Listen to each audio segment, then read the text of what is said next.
Imagine a conscious contact with God so strong that no matter what you are doing or not doing, that no matter what your kids are up to or not up to, and that whether you've got the person of your dreams or they're just not cooperating, that you are happy, content, and at peace. A space where everyone else's thoughts, attitudes, and actions are beautiful and exactly as they are supposed to be. Well, this is the space where I like to play. My name is Mischa Z, and this is today's Bitch Slap. Join me as I shed light on the thoughts, actions, and attitudes that are causing you pain, and we train our minds to go to the capital S inner self, the joy that is waiting for us, the God within. I am so excited right now to have Lynn McTaggart on the Bitch Slap, the Accelerated Path to Peace podcast. And really quick, Lynn, here's your introduction. Lynn is a metaphysical rock star, the Madonna of the quantum world, the Malcolm Gladwell of the new science, and even called the Dalai Mama. Welcome, Lynn McTaggart. Thank you. Thank you very much. That one's my favorite. And it was given to me by a guy called Tom Shadyac, who did the movie I Am. Yeah. He introduced me once as that, and I loved it. I thought it was wonderful and not deserved, but thank you. But it's good great fun. to be with you, but thank fun. You. Yeah, good fun nonetheless. And then just really quick, you are an award-winning journalist. You've got 7 books out there.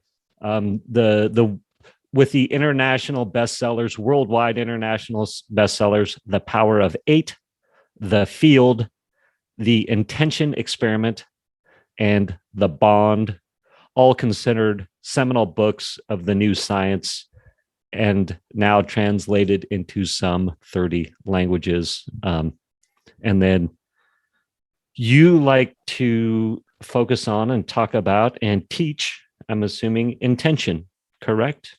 I do, yes. Fantastic. And before we get to that, I've caught you in Great Britain, yes? That's where I live, yeah. Yeah, and there's no accent.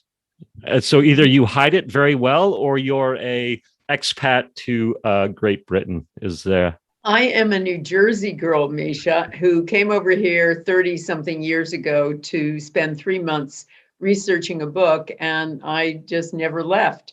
So put down roots here. I'm married to a Brit. I've got 2 grown daughters who are Anglo American. And so life is here. I've been here more than home. And so what year did you move there, if you don't mind me asking? Oh, 1983. 1983. And you were 1983. Yeah. Wow. And then, so you're researching a book, yes? And what was the book you were researching at the time? Well, it was nothing to do with science and spirituality, where I ended up focusing on. It was a biography of one of the Kennedy sisters, Kathleen Kennedy, who had married a British lord and had been really the rebel of the family. So she lived over here in her short life. All of her friends were over here. So I had to come over here to speak to a whole layer of the British aristocracy. And this was back in, well, I started it in 1980. Okay. And then, and I just walked off the plane and I said, I love it here. And I more or less never left. I mean, my heart is still, I'm still a rabid American. Yeah. And I'm very involved in America, and my audience is, you know, the majority are Americans, although they come from all over the world. But I live here. So I live in London. I love it. I knew there was something interesting there. So in 1980 to 1983, you're researching one of the Kennedy sisters. It brings you to the aristocracy of England. And you love England, but are you enjoying the research of the book at this point, or what's your mindset? Oh, I loved it. I mean, it was fascinating to me because it was a real window, as somebody wrote about the book, it was a real window into the Kennedys, because this was the one member of the family, the one child of the 9 who didn't march down the same road. You know, she defied her parents, which was incredible. None of the boys did, and married a Protestant, which was shocking back then. This was during the war in the 1940s. Yeah. And she married basically one of the highest level aristocrats in the UK, who was Protestant. And he got killed in World War II. And then she went out again and intended to marry a married lord. So this was even more scandalous for Catholic Rose and the whole family. And Joe Kennedy loved that daughter, probably most of all. But, even he was concerned because it was going to affect his children's political future. So she ended up dying in a plane crash on her way to try to get Joe's blessing on marrying this married Protestant. So it was this amazing, dramatic story that was, I was able to tell the story of that generation, which was kind of the golden generation before the war that lost everything. And also have this little peek hole into the family life of the Kennedys. So it was a fascinating project. But I never expected it was going to land me here. And it certainly was a million miles away from the work that I'm now known for. Yeah. There's a little bit of feedback on your end. Are you hearing it? I'm not. Okay. I think, there we go. It's good. We're good. Okay, good. Yeah. So I can edit that out or not. Who knows? It's podcast land. That's it. Okay. So you're researching this book, obviously cool, rich history, which I love. And you now we got some quantum physics going on in what you do. Fast forward. There's intention, there's science behind all this stuff.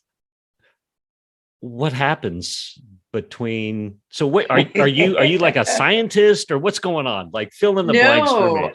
Mischa, I'm very far from a scientist. I'm a journalist, and I started out life as an investigative reporter. So my first book was an investigation and an expose of lawyers around the world who were doing baby selling, who were essentially selling babies for adoption.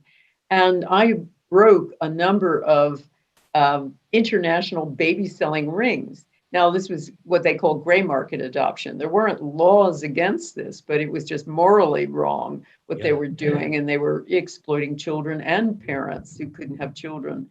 So that's where I started. In my early 20s, I was hooked up with hidden tape recorders back when there were tape recorders and all this kind of undercover stuff. So that was my background. And the Kennedy book came about because my publishers thought there was a hidden story here, and they thought I was a really good investigative reporter. And so they basically set me on the story and of the Kennedys, and it was a wonderful story, a sad story. So I moved over here. I got married. I got ill, and nobody could figure out what was wrong with me. And so after going to both conventional and alternative doctors, I then decided, well, if I'm going to get better, I'm going to have to research what I think I have. And then also research the kind of doctor I think would cure me. And so I did. I went to a doctor who was a real pioneer in what was then integrative medicine and nutritional medicine. And he was so amazing. And it turned out I had a faulty microbiome. It's something that's really common these days. Everybody knows about it, but they didn't back then, which was the 1980s. And so he got me better, and we were both fascinated by it. And I met my husband over here, who's also a journalist. We were married by that time, and we both were so fascinated by this process and thought, wow, if you could control your own health and you could work with doctors like this and get the real story about medicine, then that would be really great for people. So we started a newsletter called What Doctors Don't Tell You. It's now an international magazine. It's in 15 languages around the globe. And we report on what works and what doesn't work in conventional and alternative medicine. And we look at the medical literature. Yeah. And so way back in the 1990s, I'm doing this and I'm coming across study after study of spiritual healing, showing this stuff works. So I'm thinking to myself, wait a minute, if you could take a thought and send it to someone else and make them better, well, that undermines everything we think about how the world works. So I wanted to investigate how that works. And I assumed if I talked to some cutting edge physicists who are doing consciousness research, they'll tell me how it all works. I'll write it up and that's it. And I'll publish the book. Yeah. Well, that wasn't what it was. What happened was I talked to these scientists and I realized that they were on the brink of a completely new view of the world, a completely new science. Each of them had discovered a little piece of a puzzle that compounded into a completely new view of the world, a new understanding of who we are as human beings and our capacities. So that became my book, The Field. And I also realized that these scientists, they speak in math, they speak in a code, and they can't really translate that into normal English. They also like to just talk about their own experimental little patch. They don't like to speculate on how this comes together. So that job got left to me.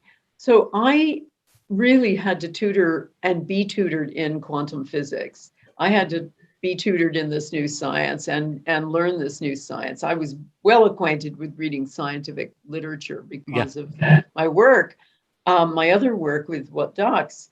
But so I put that together and that was my book, The Field. But there was a lot of leftover business, which was a number of studies. These amazing scientists, prestigious scientists, all from prestigious universities, had come across showing that thoughts are an actual something with the capacity to change physical matter. So I wondered, okay, how far can we take this? This is the investigative reporter in me. Yeah. I said, are we talking about just a tiny little effect like shifting a quantum particle? Or are we talking about curing cancer with our thoughts? And also, I was fascinated by the idea of what happens if you put lots of people together and have them send the same thought at the same time. Does that magnify the effect? And so my next book was The Intention Experiment, which was both a book about the science, all the science of intention, and there's loads of it, but also an invitation to take part in ongoing experiments. Because I thought, well, I know a lot of scientists who are doing this work now. And I also have loads of readers because the field was in 30 languages by then. So I thought, well, if I just put them both together, I'll have the biggest laboratory in the world.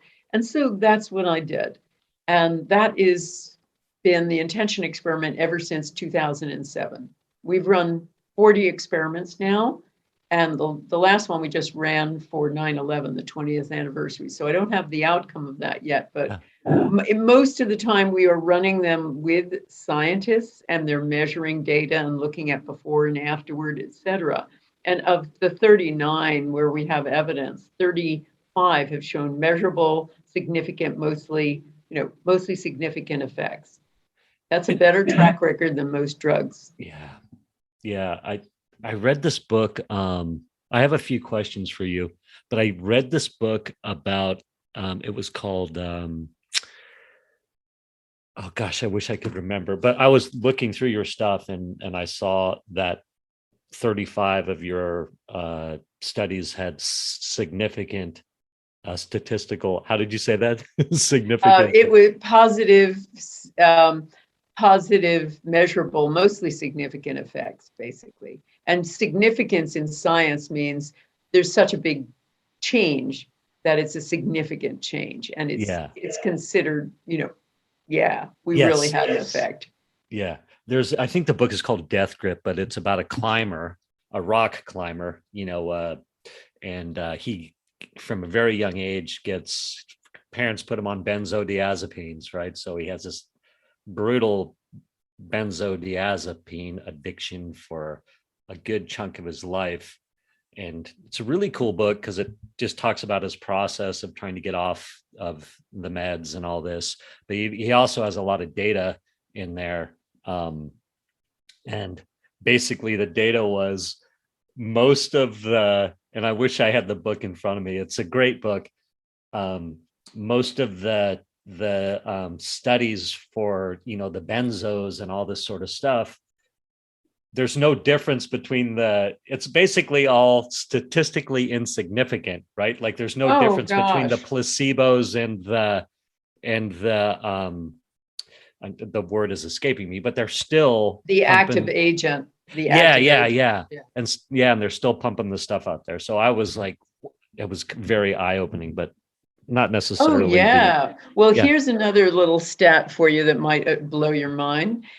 There was some studies, like 25 years of them, at Princeton University in the School of Engineering. The then Dean of Engineering, Robert John, set up a program to test whether or not human beings and the mental intention could affect machines. So he set up these random processes. Remember, he was an engineer on computers, doing alternating images. Let's say they had cowboys and Indians. So they would have a random process. It would be 50% cowboys pretty much and 50% Indians. And that's what happens with random stuff like this. Yeah. So he would sit somebody in front of the computer and say, well, will it to show more of one thing than the other? Let's have more Indians than cowboys. So they did hundreds and thousands of these studies, and they showed a small but significant increase toward the focused intention. So say if there were more Indians and cowboys, there'd be more Indians and cowboys than there was randomly. So when they compared this to something like aspirin, which is considered one of the most successful drugs out there because it has this long history, the effect of sending intention to this equipment was 10 times an effect size. That's a rate of change than it is with aspirin. So there's a mind-blowing stat for you. Yes, indeed. Thank you for that. That's amazing. So quick question. When you were doing the investigative reporting and writing books and you're in writing the Kennedy book, are you having financial success at this point? Relatively so. I mean, not amazingly so, but, writers have an average income. Standard writers of about $3,000 a year. So I was doing considerably better than that. And my book, The Baby Brokers, got made into a television movie way back then, starring Lynn McTaggart. So I had a lot of decent luck. But, like a lot of freelancers, sometimes you have to live by your wits. Yeah. Well, I was just interested. I think it's an interesting bit of information. It sounds like, I guess it's you were having success on one track. You continued with what you're doing, but maybe just bent your. Let me put this another way. Finances haven't always been easy. Way back then, as I said, I was living by my wits. I always was able to pay my rent. And sometimes I was a ghostwriter. I think I ghost wrote a needlepoint column for the newspapers, a syndicated column, and had to write fun little jingles like, hey, make this duvet and now you can, shake and make your bed, just stuff like that. I had to do all kinds of goofy stuff like that to pay the bills sometimes. But what was really important to me was I was managing editor of a newspaper syndicate, and I got the job when I was 23. I was really young, and I had a big, important job.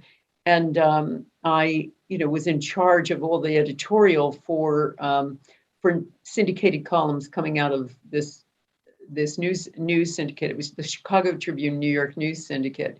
But I really wanted to write more than I wanted to be an editor. And so I followed my dream and I left the job after 3 years when I got a book contract. So I just jumped off the diving board into the deep end. And I've never looked back, and I've actually only worked for someone else for 6 years of my life. I took a job for a few years in the UK as an editor. and then jumped off that diving board again to do What Doctors Don't Tell You. So I've always tried to follow my own intention of work and to try to do the work that I love and to trust the process. And good stuff happened. Not that it wasn't sometimes a struggle.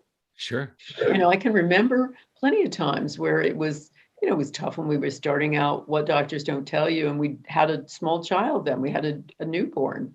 So there were a lot of times that were a little interesting, but something always happened. Angels watched over us, I think, and we just trusted in our own, being able to live by our wits and our own ability. And that was a really important thing, looking back now.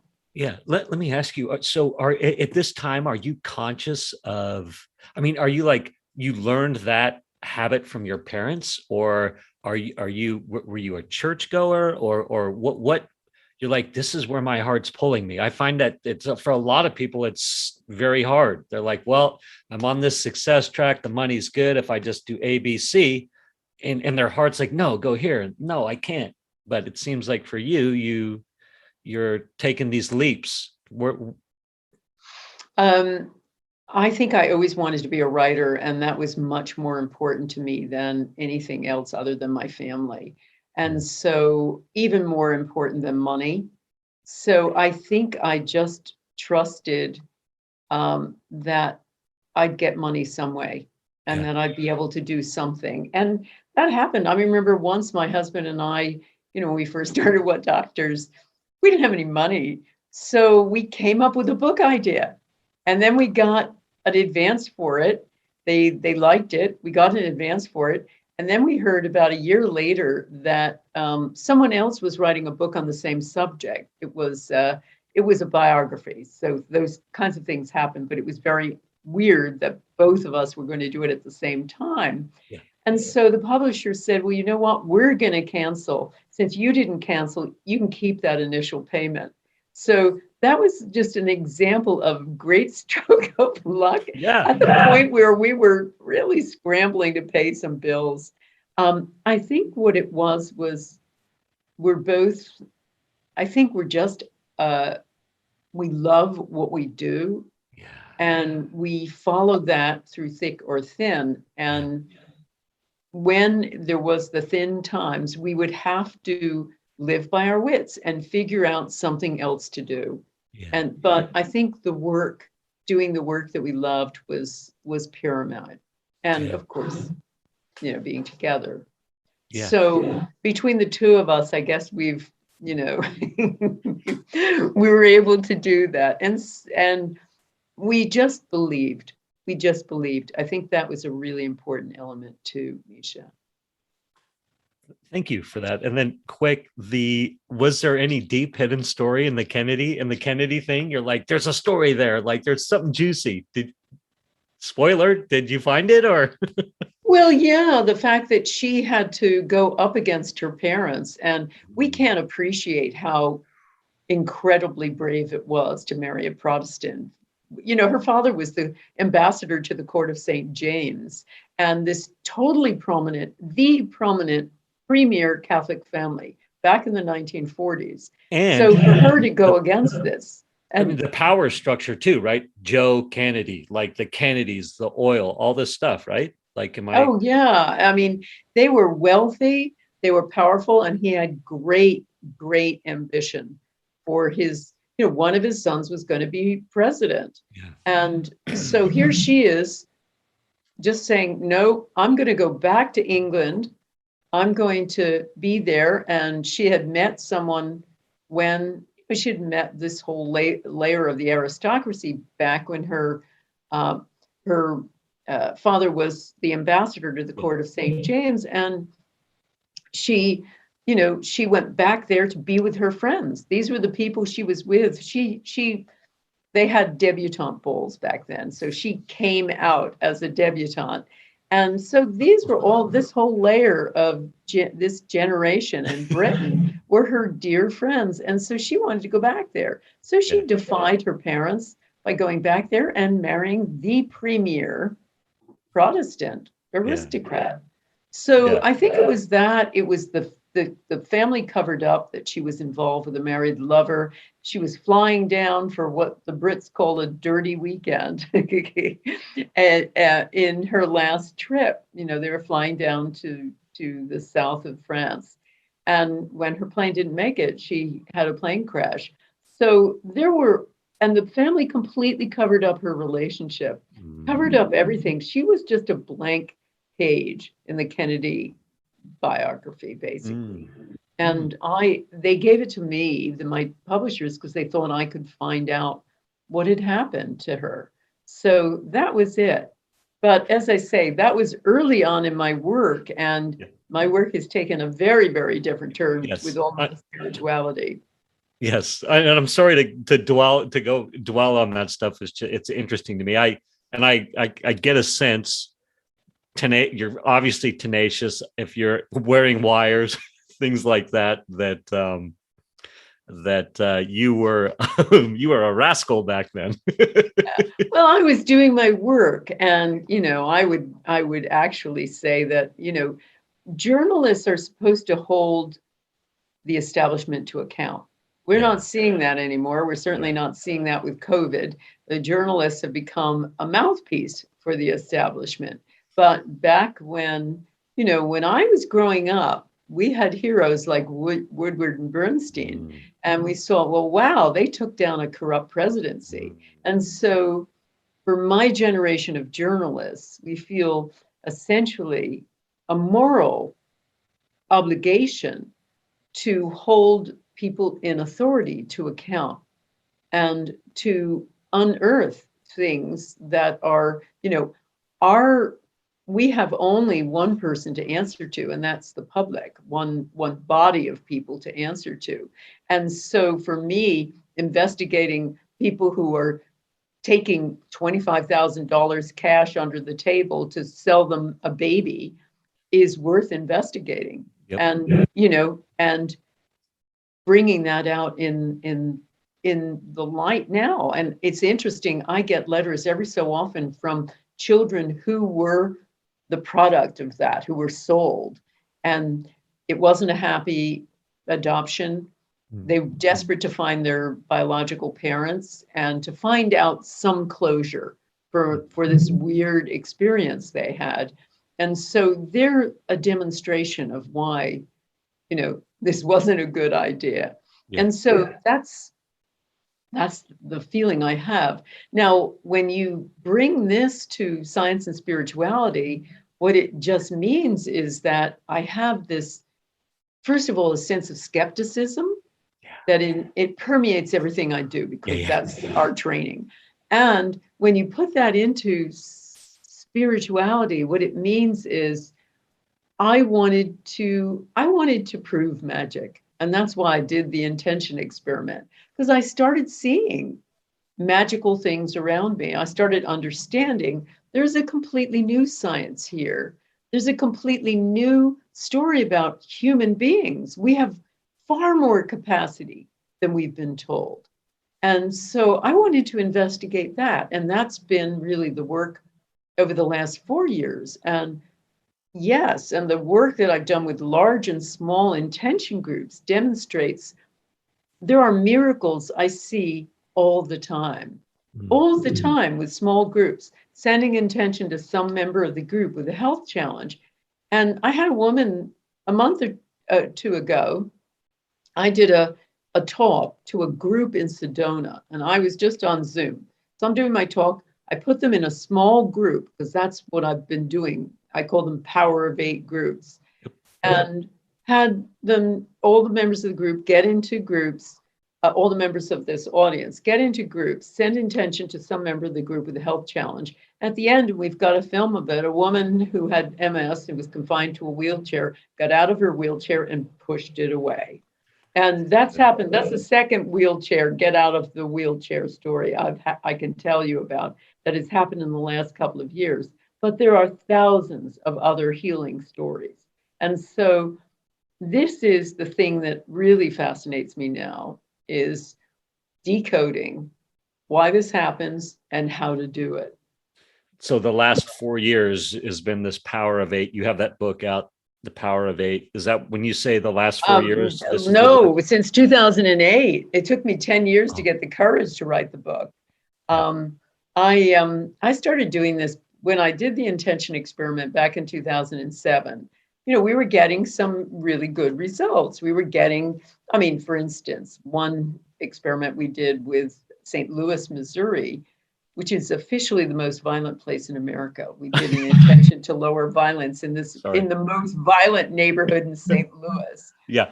And it turned out when we studied all the police data and we worked with a professor of statistics from the University of California who did all of the analysis, she found that compared to the 3 years prior, right after our experiment and for 6 months afterward, there was a 43% drop in violence compared to all the rest of St. Louis, which had violence continue to go up. So we had this big experience, and we've had them in all of these big experiments. So back in 2008, I said to myself, well, what would happen if I tried to scale this down to a workshop? So I was running early workshops, didn't really know what I was doing, and thought, well, I'll just put them into groups and have them send healing to a member of the group with a health challenge. And my husband's a great headline writer. And he said, I love it. I said, I'll put them in groups of 8 or something. And he said, I love it. The power of 8. So that's what we did. We put them in groups of 8, not expecting much to happen besides feeling like they're getting a back rub or something like that. And that isn't what happened. What happened was we were getting, we had in that first group, we had a woman who had depression, and she came in the next day of the workshop saying, I feel really normal. I feel great today. Someone else with terrible stomach issues, IBS, and her stomach was normal. Somebody else with terrible arthritis was walking normally. Somebody else with cataracts said she was 80% better. And so that was the very first group. And we're saying to ourselves, what is going on? And we assumed it was a placebo effect, that there was just mental effect until it started happening over and over again. I kept doing it and doing it and doing it. And I've seen this now thousands of times. People with genetic problems, a woman who had something wrong with her liver, a genetic problem with her liver enzymes. One group intention, she's completely fine. So somebody else due to have surgery on her knee, she does one intention in a group, 10 minutes, and she does a deep squat afterward. And we've had thousands like this, stage 4 cancers reversing, etc. So you can imagine the big skeptic, me, saying, what is going on? So that's why it took me 10 years to write that book, because I wanted to really understand what it was. And I also wanted to understand what enables you to do it well. And that's what I teach now, is how to do it. And what are the techniques? What is, because a lot of people watching, popular movies on the subject, The Secret and things like that, just think, well, I believe and I receive, and it's, what I have found is it's a little more complicated than that. We all have the capacity. Everybody has the human capacity to do intention and to essentially create our world, to heal ourselves. But you need to know certain things about how to do it. Fantastic. So tell me, because I'd be remiss if I didn't ask. So let's say we've got some listeners right now that are skeptical but open-minded, and they're like, I'll try some intention stuff that Lynn's talking about. So you've got a strategy for us. So give us the overarching and then maybe some a few of the tactics for a new entrant. Okay, well, it's hard for me to teach it in 10 minutes. I mean, these are 20-hour courses of mine, but I'm going to give you one tip that almost nobody talks about, who is, trying to teach the power of thought, et cetera, et cetera. And that is the power of being specific. Most people think, oh, I'll send out a thought in the morning. I'll say, I want to be rich. and I want everybody, or I want to win the lottery, let's say. And the problem is they're not really telling the universe exactly what they want, because most people, people usually don't just want to be rich. I want more, a lot of stuff now. What they want is a different job, usually. What they want is enough money to pay their bills. What they want is enough time to be with their children, or to be with their grandchildren, or to pursue a hobby. They don't necessarily just want mega bucks. So what I do is I work with people to say, okay, how much do you need? Like, I put people in my courses, I put people into groups and we monitor them. I've been doing that since 2015. I monitor them for a whole year. And what ends up happening, which is fascinating to me, is the groups that are committed, that meet week after week after week for a solid year. In those situations, pretty much 100% of them will experience some sort of major change in their life, the change that they wanted. And whether it is their health or their finances or a new career or a new relationship or whatever. But they are taught to be specific. So if you need $99.30, I tell you to intend for $99.30. The other big tip is Yes. the other big tip is it all works so much better in a group. The group size doesn't matter. And I've actually tested that in our intention experiments. One of the experiments I did where we were trying to make seeds grow faster. I was working with the University of Arizona, and I tried it 6 different times with 6 different size audiences. Yeah. My first audience was in Sydney, Australia, audience of 700. And then we had smaller audiences in Rhinebeck, New York, and a bigger audience over the internet of thousands of people. We tried all these different sizes in different locations, and we found that size totally didn't matter. What mattered was understanding of technique and experience in intending. For instance, a group of healing touch professionals were one of those audiences, and our seeds grew twice as high compared to controls with them. But and distance didn't matter either. So we have tested it. So size doesn't matter, but technique does. So it can be a very large group, it can be a small group, but something about a group. And with a group, a power of 8 group, sometimes you get intention, but a lot of other times you send intention, most of the time. So the other big piece of this, aside from a group kind of sense of oneness, is altruism. Mm-hmm. Altruism is a big, big factor in these power of 8 groups. Most of the time you're giving rather than receiving, mm-hmm. but the receivers also get healed, even when people aren't focusing on them. And that's the real amazing thing.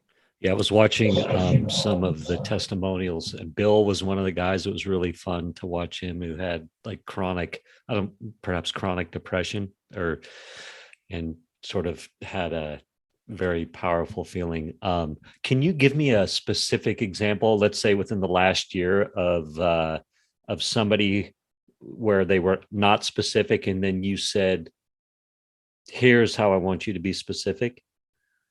Yeah. I mean, I had one group where they were trying to do a group intention to win the lottery, and it just wasn't working. And I said, well, is that how much you need? You need $13 million. And they said, no, Joe needs $20,000 and something cents for a car, and Sally needs X number of $15,000 for her kids' schooling, et cetera. And I said, okay, so intend for that, but intend separately. First for Sally, then for Joe, or whatever it was. And they suddenly started receiving. And I've also seen people where they're stuck and nothing's happening. And I tell them finally, you know what? Get off of yourself. Start intending for someone else and see what happens. And certainly that was the case with many, many people. I've had two very notable cases. One was Andy Spiros, who was trying to get a new job. She was newly divorced, and her group kept intending for her, and nothing was happening. And she was very talented at marketing. She was talented at, selling and coaching, and nothing. So I finally just said, Andy, get off of yourself. Intend for somebody in the group who needs the intention more. Yeah. So she did. She was intending for, and what she did was she chose to intend for a young boy who called Luke, that I had introduced everybody to, who had tried to commit suicide at 15 because he broke up with his first serious girlfriend, jumped off a 40-foot structure onto hard ground, nearly died. Everything was broken, his nerve damage, brain damage, everything. So I got all of my groups who were part of a course to send intention to Luke. And Andy, I said, get off of yourself, focus on Luke. Now, Luke got out of the hospital in record time, and he is a totally normal 18-year-old boy now. His parents sent me a photo of him now. He's fantastic. Doctors didn't even think he was going to live when he first came in. Maybe that was us. Maybe it was good doctoring. But the interesting thing was what happened to Andy. Because Andy, the week after she did that, gets a call out of nowhere offering her her dream job. So that has happened over and over and over again with people doing intention for someone else. And we have done brainwave studies on Power of Eight groups. I worked with Life University, which is the largest chiropractic university in the world, to try to find out what on earth is going on with these Power of Eight groups. Why are they so powerful? Why are people getting healed who have all kinds of chronic problems, whether it is, their health or their finances or whatever, their relationships or whatever? And we expected that we'd put an EEG cap on one member of each of 7 groups of student volunteers. They'd never done Power of Eight groups. They'd never even meditated. So we do this, and we thought we were going to find brainwave signatures that were identical to meditation, those of meditation. And bizarrely, they were nothing like meditation. They were completely consistent, though, with the brainwave signatures of Sufi masters during chanting and Buddhist monks during ecstatic prayer. The parts of the brain involved with making us feel separate, like the parietal lobes that sit in the back of the head here, they help us navigate through space. They tell us, this is me, this is not me. They were dialed way down, but so were the parts of the brain, the right frontal lobe, involved with worry, doubt, negativity. Those were all really decreased, the brainwaves in those areas. So what these were, they were identical to those studies done by a guy called Dr. Andrew Newberg from University of Pennsylvania of Buddhist monks and Sufi masters. These were people in a state of ecstatic oneness. And that is also, besides altruism, the big secret sauce here is that you get to experience what life is really like. We aren't separate. That's what all of that study I found in the new science and the field I discovered was we aren't separate. We're all part of a giant quantum energy field.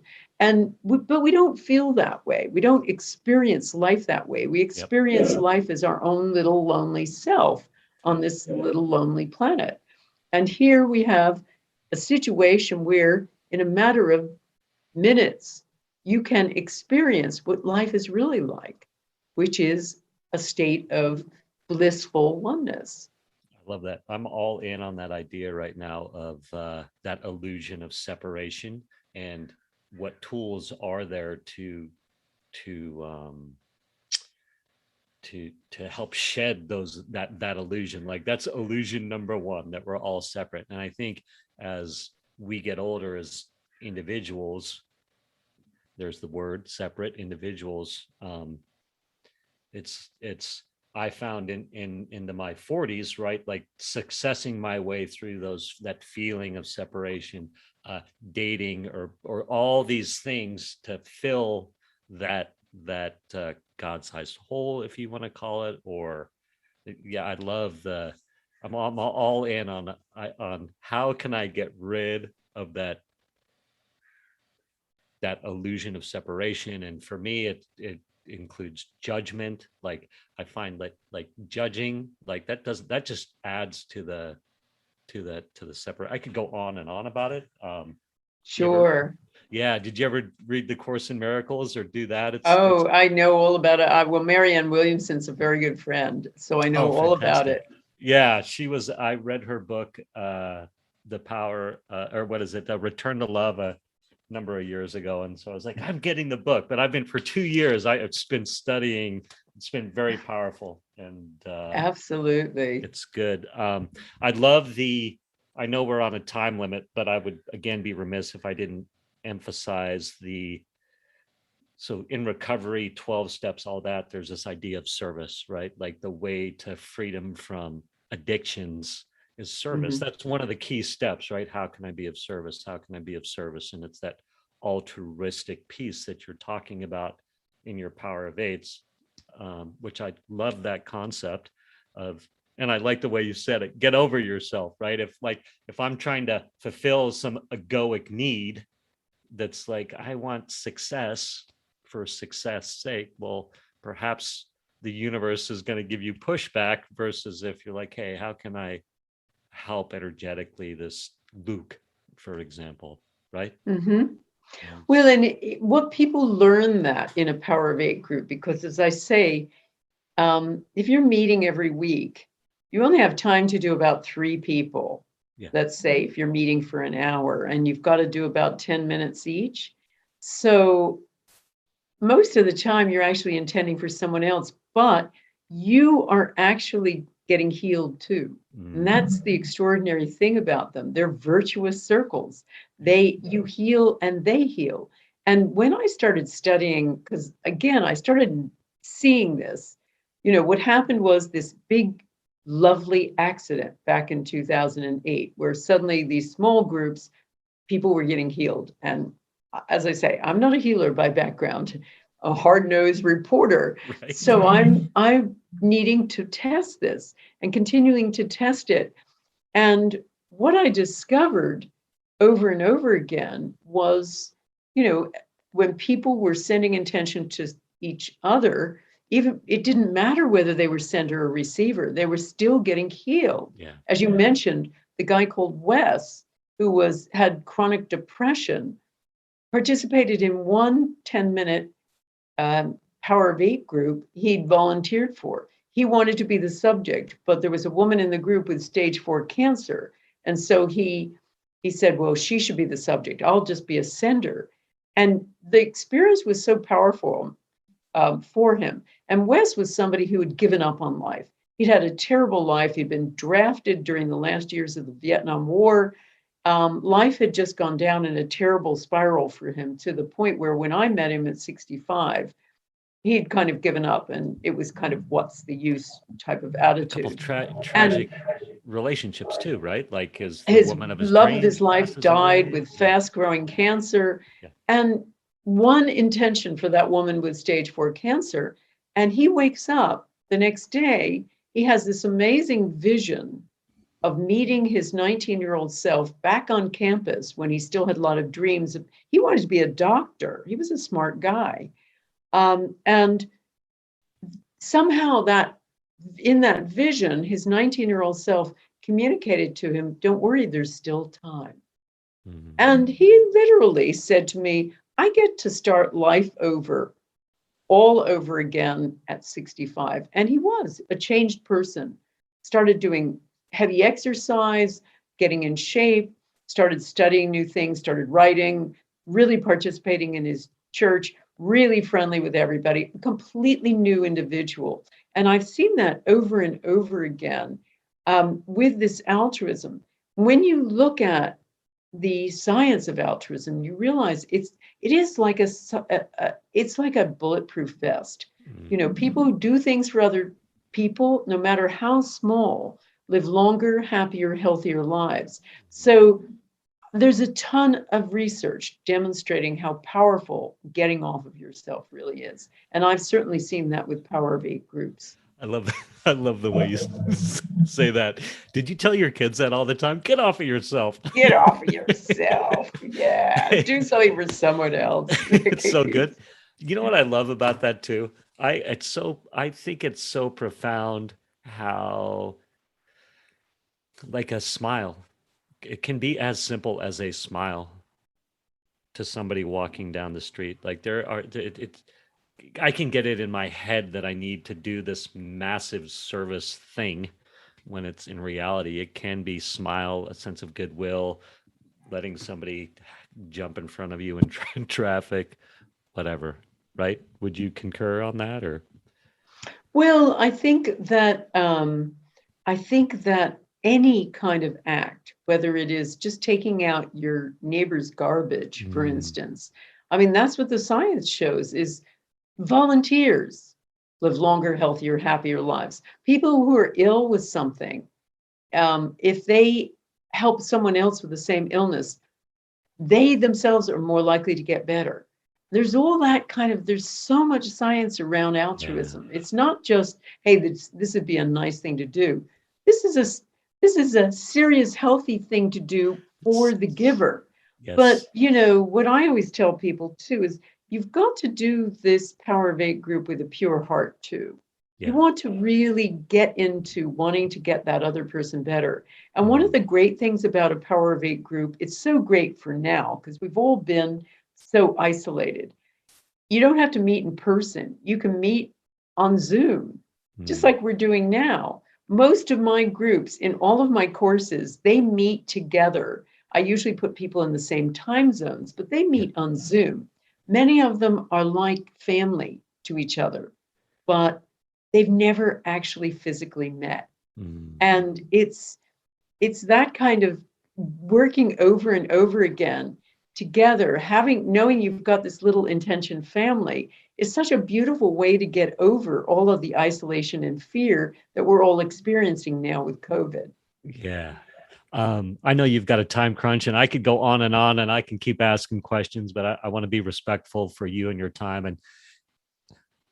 And I want to, Lynn McTaggart.com, LYNNEMCTAGGART.com. There's links for your books. The 4 books are there. People can sign up for a webinar that looks super cool. Is that something is that all recorded, or do they get a taste of you in person? No, all of my courses, Mischa, are live. Okay. So I've got a course coming up called Intention Essentials, which is, and what we do is we meet together for 2 hours at a time, 5 sessions in total. So it's 10 hours, but it's live and interactive. So I've got people doing intention together on putting them into groups, etc., online. So it's very cool. And if you can't make one of the sessions or a number of them, it's always recorded. So that's coming up starting October 2nd. But no, all of my courses are live. Fantastic. And there looks like some really cool ones on there. There's also and with Intention Essentials, you just have to follow the link on the top of Lynn McTaggart.com. You'll find out more. Perfect. I also, there is your retreats, which when I'm looking over here, I'm looking at your website. So sure. I was just prowling through your retreats, and it looks like you have some really cool stuff going on with retreats. So we've got Into the Light, which is in Costa Rica. Did we miss that one? No, that's coming up December.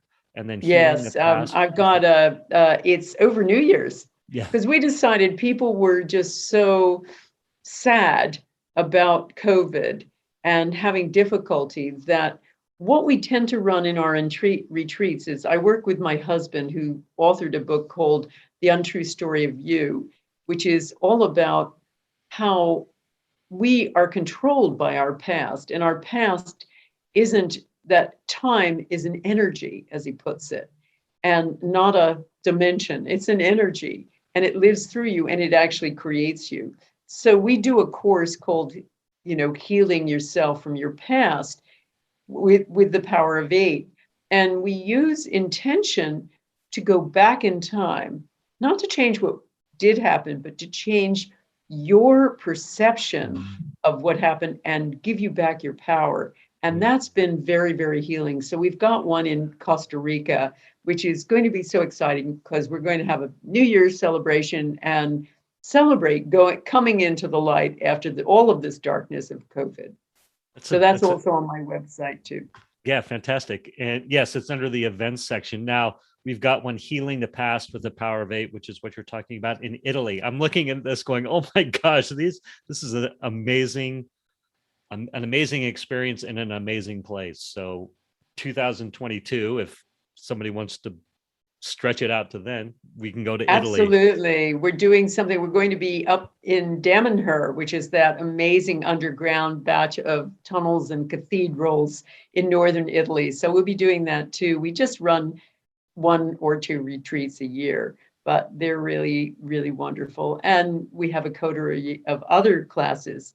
I also just ran a big intention experiment to heal Afghanistan, and we had both Muslims and Americans on it together, essentially healing each other. So we had many thousands on that. That was just last Saturday for the 20th anniversary. I thought maybe we should have a different kind of image for 9/11. That's beautiful. So I know the official scientific results are coming, but in the moment of the experience, I mean, I just got the chills even thinking about it. It must have been profound, or maybe give me 5 words on the experience. Sure. Well, Mischa, what I found with intention experiments, I've been lately bringing polarized communities together. Like we did a big one with Arabs and Israelis together, people from all over the Gulf states of Arab countries, and an audience of Israeli Jews, had them all come together with special equipment that could put a camera in 9 different locations.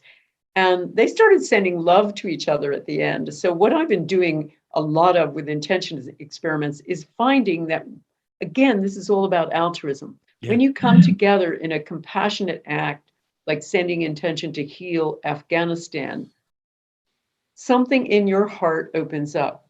I survey people, and I've done so since 2008 with my intention experiments. And I find that when people are doing an intention for peace for somewhere in the world, they themselves experience peace in their lives.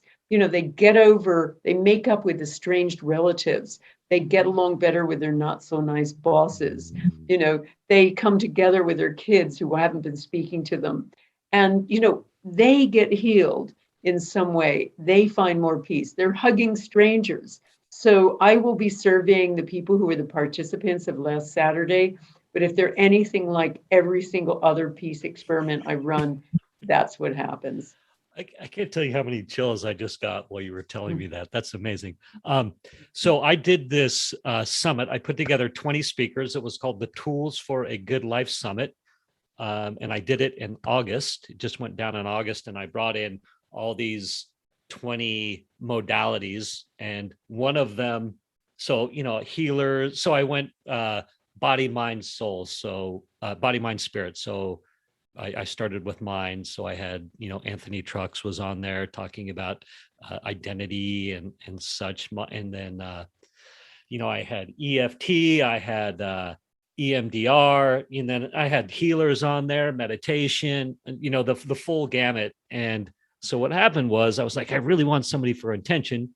So back in June, or whenever I was inviting people, you were one of the targets. I'm looking intention, and I came across Lynn McTaggart, and I'm like, so your publicist or schedule, I believe, is who I reached out to. And she said, you're super busy, but you would gladly or be on the podcast. So thank you so much. And as I was doing my research and, prepping, I was like, oh my gosh, you are, excuse my language, badass. And I was like, oh my gosh, I am so blessed. And I feel it now to have you on the podcast. And I'm just saying this because,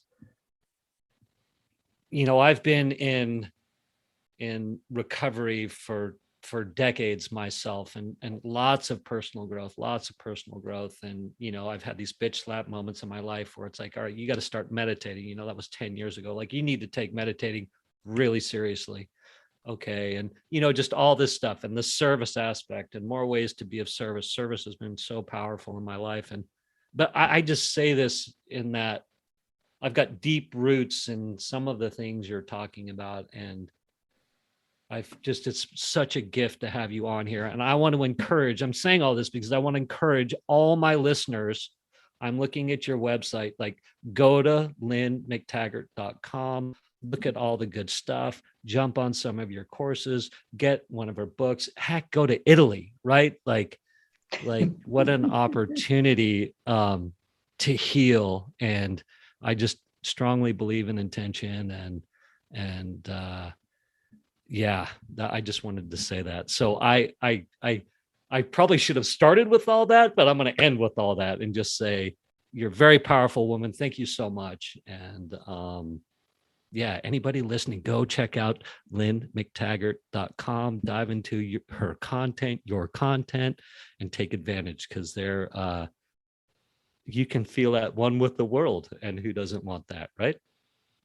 Thank you so much. It's been really a pleasure to be with you, Mischa. Fantastic. I'm going to hit stop, and then we'll say goodbye offline. Thank you for spending time with me today.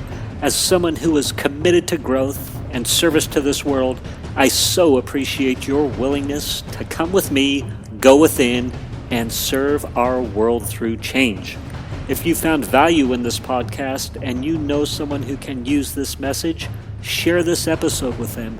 Share it so our mission can be achieved one episode at a time. And of course, subscribe so you can hear more. And lastly, for more resources on what has helped me on my journey and can help you on yours, go to belove.media/resources. That's BELOVE.media/resources. Thank you again for listening.